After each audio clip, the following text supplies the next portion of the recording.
عن أمير المؤمنين أبي حفص عمر بن الخطاب رضي الله عنه قال: سمعت رسول الله صلى الله عليه وسلم يقول: إنما الأعمال بالنيات وإنما لكل امرئ ما نوى، فمن كانت هجرته إلى الله ورسوله فهجرته إلى الله ورسوله، ومن كانت هجرته لدنيا يصيبها أو امرأة ينكحها فهجرته إلى ما هاجر إليه।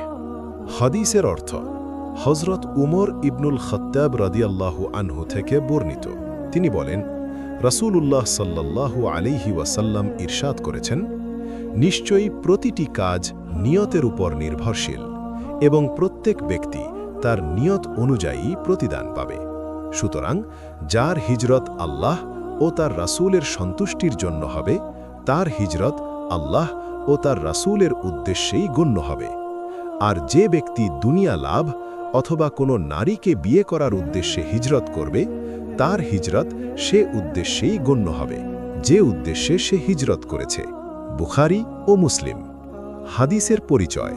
এই হাদিসটি বর্ণনা করেছেন হযরত উমর ইবনুল খাত্তাব রাদিয়াল্লাহু আনহু। এটি সহিহ বুখারী ও সহিহ মুসলিমে বর্ণিত। ইমাম নাবাবী রাহিমাহুল্লাহ তার আরবাঈনের প্রথম হাদিস হিসেবে এই হাদিসটি উল্লেখ করেছেন, কারণ এটি ইসলামের মূল নীতিগুলোর একটি। হাদিসের মূল বক্তব্য। এই হাদিসের মূল কথা হল, কোনো কাজ আল্লাহর কাছে গ্রহণযোগ্য হবে কিনা এবং তার সওয়াব কতটুকু হবে তা নির্ভর করে কাজটি কেন করা হয়েছে, নিয়ত তার ওপর। বাক্যভিত্তিক পূর্ণ ব্যাখ্যা। ১. ইন্নামাল আমালু বিন্নিয়াত। নিশ্চয়ই সমস্ত কাজ নিয়তের উপর নির্ভরশীল।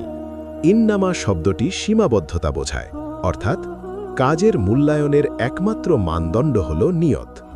বাহ্যিক কাজ মানুষ দেখে, কিন্তু নিয়ত দেখেন একমাত্র আল্লাহ। ইবাদত হোক বা দুনিয়ার কাজ, সব কিছুই নিয়তের উপর নির্ভর করে। ২. ওয়া ইন্নামা লিকুল্লি ইমরিইন মা নাওয়া। প্রত্যেক মানুষ তার নিয়ত অনুযায়ী প্রতিদান পাবে। এখানে আল্লাহর ন্যায় বিচার স্পষ্ট হয়েছে। একজন যা উদ্দেশ্য করে কাজ করবে, সে ঠিক সেটাই পাবে। একই কাজ দুইজন করলে, নিয়ত আল্লাহর জন্য সওয়াব, নিয়ত দুনিয়ার জন্য দুনিয়ার ফল, আখিরাতে কিছু নয়। ৩. ফামান কানাত হিজরাতুহু ইলাল্লাহি ওয়া রাসূলিহি। যার হিজরত আল্লাহ ও তার রাসূলের উদ্দেশ্যে হবে। হজরত মানে শুধু জায়গা বদল নয়, এটি ঈমান রক্ষার জন্য সর্বোচ্চ ত্যাগ। যে ব্যক্তি আল্লাহর সন্তুষ্টি ও দ্বীনের জন্য সব কিছু ছেড়ে হিজরত করেছে, তার হিজরত হবে ইবাদত ও জিহাদের মর্যাদা সম্পন্ন। ৪. ওয়ামান কানাত হিজরাতুহু লিদুনিয়া ইউসিবুহা আও ইমরাআতিন ইয়ানকিহুহা। আর যে ব্যক্তি দুনিয়া লাভের উদ্দেশ্যে কেউ হিজরত করে, সম্পদ পাওয়ার জন্য, নিরাপদ জীবনের জন্য বা কোনো নারীকে বিয়ে করার জন্য, তাহলে সে তার সেই উদ্দেশ্যই পাবে, আখিরাতের সওয়াব পাবে না।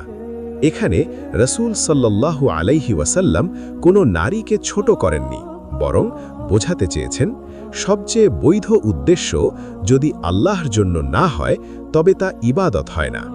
কেন এই হাদিস এত গুরুত্বপূর্ণ?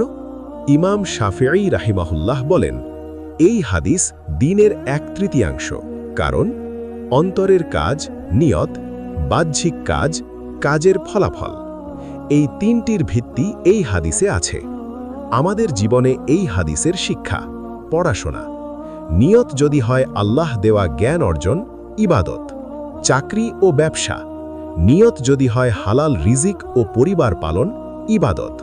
দ্বীনি কাজ, নিয়ত যদি হয় মানুষের প্রশংসা, সওয়াব নষ্ট, সংক্ষিপ্ত উপসংহার। নিয়ত ঠিক থাকলে অল্প কাজও বড় ইবাদত, নিয়ত খারাপ হলে বড় কাজও মূল্যহীন।